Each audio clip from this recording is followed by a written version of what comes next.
So, utilising the equipment we just looked at, we might have to force entry to the door, so we can do both.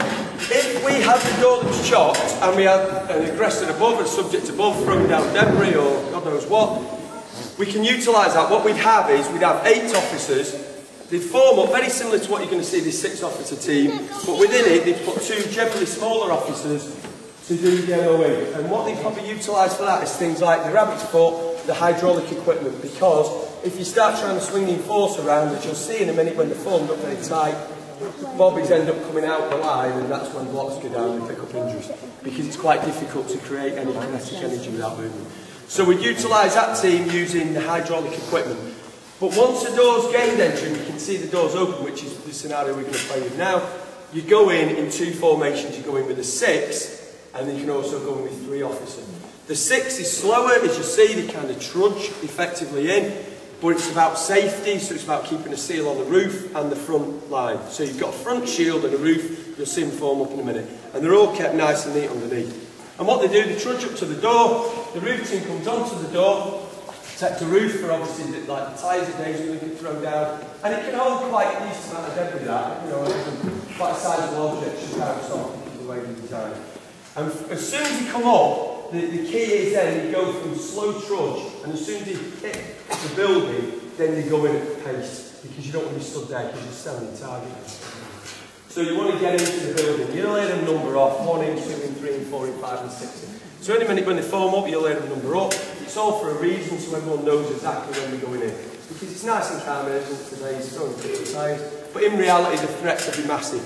You have people that pour petrol on, and then they light it from the top, so obviously you go in a ball of flames. But with the protective equipment, like if you come back for the petrol reception, you'll see, you can deal with that.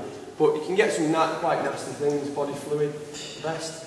And then you can get things like bricks, slates, anything like that. So they form up like that, they go in nice and quick, and then after that we'll look at the 3 officer, because what you do then once you're in the building, generally the flak's less, because the person is caught between trying to deal with the officers coming to get them inside, and also the officers making the move. So we send them in 3 officer teams, and you'll see with that, it's a bit quicker. What I will say here is we'd never send them in on this kind of angle, purely for today. They'd form up round out the way, so there's no flak coming at them while they're forming up, and then they come in as straight as they can to the building. Because of the demo way today, it's going to be quite difficult for them, because they're going to have to arc in a tight area, so we may get a little bit of movement. In general, they just go in a straight line, which is obviously a lot easier and a lot safer. So if I move this one, do you want to form them up? Here? Yeah.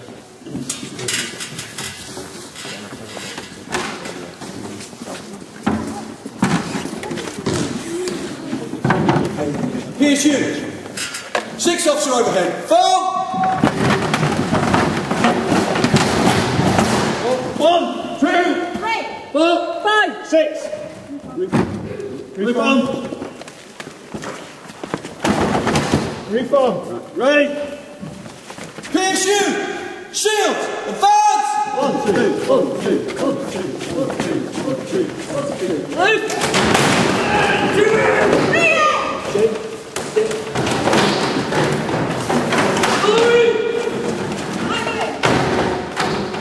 6 in.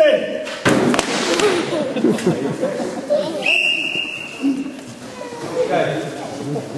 See that one? So that's meant for quite a bit of debris basically coming down. You can see that the shields will bow with the weight, there's no doubt about it. What we're exempted to do, again, a bit false in there, you put your tyres, you don't just replace them like that. So you form the tyres, you rubber, you can stuck with the shield. What happens with debris, before they go into the building, they just shake the shield, and that's what I'm trying to do. The majority of debris will fall off. So they're not going into the building and then getting colleagues as they're going in. You've got 2 options to enter the building that way. You can go in as you did with the shield, but if there was then a threat right behind it, what they'd have to do is go in behind the shield, so it's a little bit more awkward. What we're going to look at now is 2 teams going in, and this is a majority of ways we will get officers into building. You've not got as much protection, but you've got to remember the shields are great, but underneath it you've got a very effective kit now. Coverage of all the collarbone area and all the head, so for any debris coming down like bottles and things, you wouldn't want it to miss the shield, but if it did, you pretty much could carry on straight through it. Yeah, it's very effective, the pads. So with this one, although it looks a bit less protection, in reality, this is one we'd use to most premises, other than serious disorder, i.e. there've been large-scale riots and people that have ripped the buildings apart and put in a lot of debris. So most sieges with one person inside the premises, something like that, we tend to enter in this form.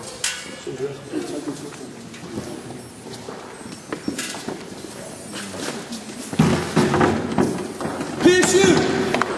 3 officer overhead. 4! 1, 2, 3.